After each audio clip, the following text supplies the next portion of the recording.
Ngomong-ngomong soal seleksi P3K tahun 2024, Dirjen GTK Ibu Nunung Suryani mempunyai 2 poin penting terkait seleksi P3K tahun 2024.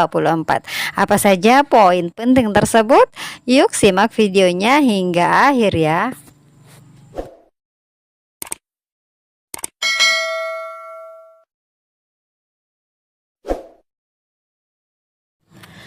Assalamualaikum warahmatullahi wabarakatuh. Hai teman-teman semua, kembali lagi bersama saya Hidayah di channel Info Dunia ASN.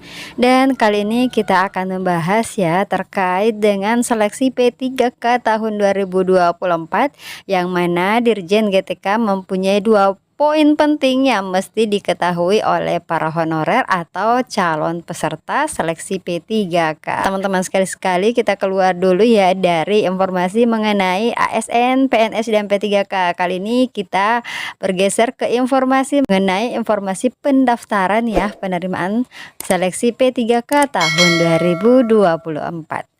Ya, jadi waktu terus berjalan nih teman-teman ya. Menteri Pendayagunaan Aparatur Negara dan Reformasi Birokrasi, dalam hal ini Bapak Azwar Anas, sudah menyebutkan perkiraan pendaftaran CPNS 2024 dan P3K 2024, yang mana insya Allah akan dibuka pada bulan Juni atau Juli.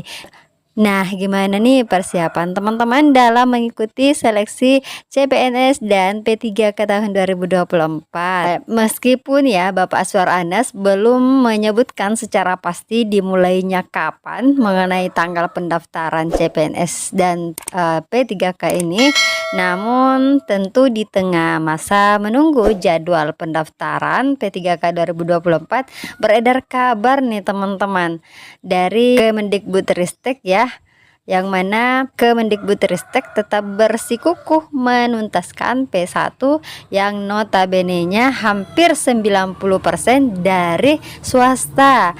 Ya, yang P1 yang tertinggal itu sebagian besar itu dari swasta alias guru dari swasta, teman-teman. Ya, lantaran usulan formasi dari Pemda tidak sesuai yang diharapkan, jadi sangat minim teman-teman, jauh dari apa yang diharapkan oleh Kemendikbudristek, bahwasanya diharapkan itu bisa mencapai target usulan formasi, namun ternyata tidak sesuai yang diharapkan, sehingga para guru honorer prioritas 2, 3, dan 4 ini menjadi cemas teman-teman, bisa mendaftar P3K atau tidak ya, karena menjadi tanda tanya juga ya bagi kalangan honorer, apakah benar guru P1 yang diangkat P3K akan ditempatkan sekolah swasta. Nah, menurut teman-teman gimana nih? Ya, padahal sudah ada kebijakan ya tahun 2026 bahwasanya guru ASN di bawah Kemendikbudristek tidak lagi diperbantukan sekolah swasta. Jadi menurut Hidayah sendiri ini kecil ya kemungkinan bahwasanya guru ASN ini yang diangkat di bawah naungan Kemendikbudristek akan ditempatkan di sekolah swasta. Ya, sekiranya mungkin akan tetap dicarikan tempat untuk bisa mendapatkan formasi di sekolah negeri, teman-teman. Ya, jadi sebagaimana informasi di opening tadi teman-teman, bahwasanya di sini Ibu Dirjen GTK ya, dalam hal ini Ibu Nunung Suryani mempunyai 2 poin penting nih, yang mana dikatakan bahwasanya Ibu Nunung Suryani merespon sejumlah kabar yang meresahkan honorer. Yang pertama, jadi Ibu Nunung Suryani mengatakan menunggu Permenpan RB. Jadi Prof Nunuk menyampaikan sampai saat ini belum ada petunjuk apa-apa terkait seleksi P3K tahun 2024. Jadi teman-teman, hal-hal teknis terkait seleksi P3K 2024 nantinya akan dituangkan ke dalam Peraturan Menteri Pendayagunaan Aparatur Negara dan Reformasi Birokrasi alias Permenpan RB. Jadi kita tunggu saja nih teman-teman, Permenpan RB terkait dengan seleksi P3K 2024 ini. Karena dalam permen tersebut nantinya akan diatur siapa saja yang bisa ikut seleksi P3K, apakah P1 sampai P4 atau boleh juga apakah harus ada tes atau tidak teman-teman. Jadi semuanya nanti akan dijelaskan dalam Permenpan RB tersebut. Ya, sekali lagi kita menunggu Permenpan tersebut teman-teman ya. Karena dalam Permenpan diatur yang pertama mengenai apa? Siapa saja yang boleh mengikuti seleksi P3K, apakah P1 sampai P4 dan apakah ada tes atau tidak. Ya, jadi semua jawaban pertanyaan honorer dan tenaga kependidikan ini akan termuat nanti dalam Permenpan RB tersebut. Kemudian poin yang kedua adalah nasib yang sisa P1 teman-teman.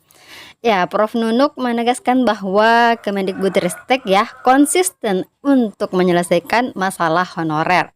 Ya, namun lanjutnya bahwasanya untuk penyelesaian honorer ini tentu bukan hanya tanggung jawab dari Kemendikbudristek, tetapi juga dari kementerian lembaga atau dari pemerintah daerah. Mengapa? Karena sebelumnya ya Ibu Nunuk Suryani mengakui P1 hingga P4 memang tidak bisa terangkat semuanya pada seleksi P3K 2024. Hal ini disebabkan karena jumlah honorer dan formasi yang diusulkan Pemda tidak berimbang. Artinya apa? Lebih banyak nih teman-teman honorer ketimbang formasi yang diusulkan oleh Pemda, padahal sudah disampaikan nih oleh Ibu Nunuk bahwasanya ya target ini bisa tertuntaskan jika ada kerjasama yang baik antara Kemendikbudristek dengan kementerian lembaga atau Pemda ya, yang mana diharapkan Pemda itu bisa mengusulkan formasi semaksimal mungkin. Seperti itu ya teman-teman. Jadi mengenai sisa P1 hingga P4 ini akan diakomodasi pada seleksi P3K 2025.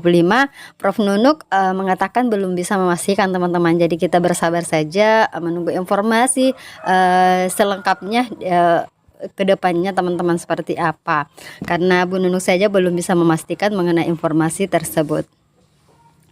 Yang pastinya adalah bahwasanya hingga saat ini ya Kemendikbudristek ya terus berupaya agar Pemda menyelamatkan guru honorer termasuk yang masih statusnya P1 agar bisa mengusulkan formasi P3K 2024 semaksimal mungkin. Nah, ini harapan Kemendikbudristek. Ya, seperti itu kira-kira informasinya teman-teman yang mengenai poin pertama dan poin kedua ya. Yang poin pertama tadi bahwasanya kita menunggu Permenpan RB mengenai siapa saja yang bisa mengikuti seleksi, kemudian apakah ada tes atau tidak. Kemudian poin yang kedua adalah mengenai nasib sisa P1. Harapkan kerjasama yang baik antara Kemendikbudristek dengan pengusulan formasi dari Pemda. Sekiranya informasi kali ini sekian teman-teman, sekiranya cukup ya, semoga bermanfaat untuk teman-teman yang PNS, P3K ataupun yang non PNS terlebih-lebih. Ya, jadi yang PNS atau P3K bisa ya memberikan informasi ini ke teman-teman honorer. Sekiranya seperti itu teman-teman, jangan lupa subscribe, like, and share video ini. Terima kasih dan sampai jumpa pada video-video kami berikutnya. Assalamualaikum warahmatullahi wabarakatuh.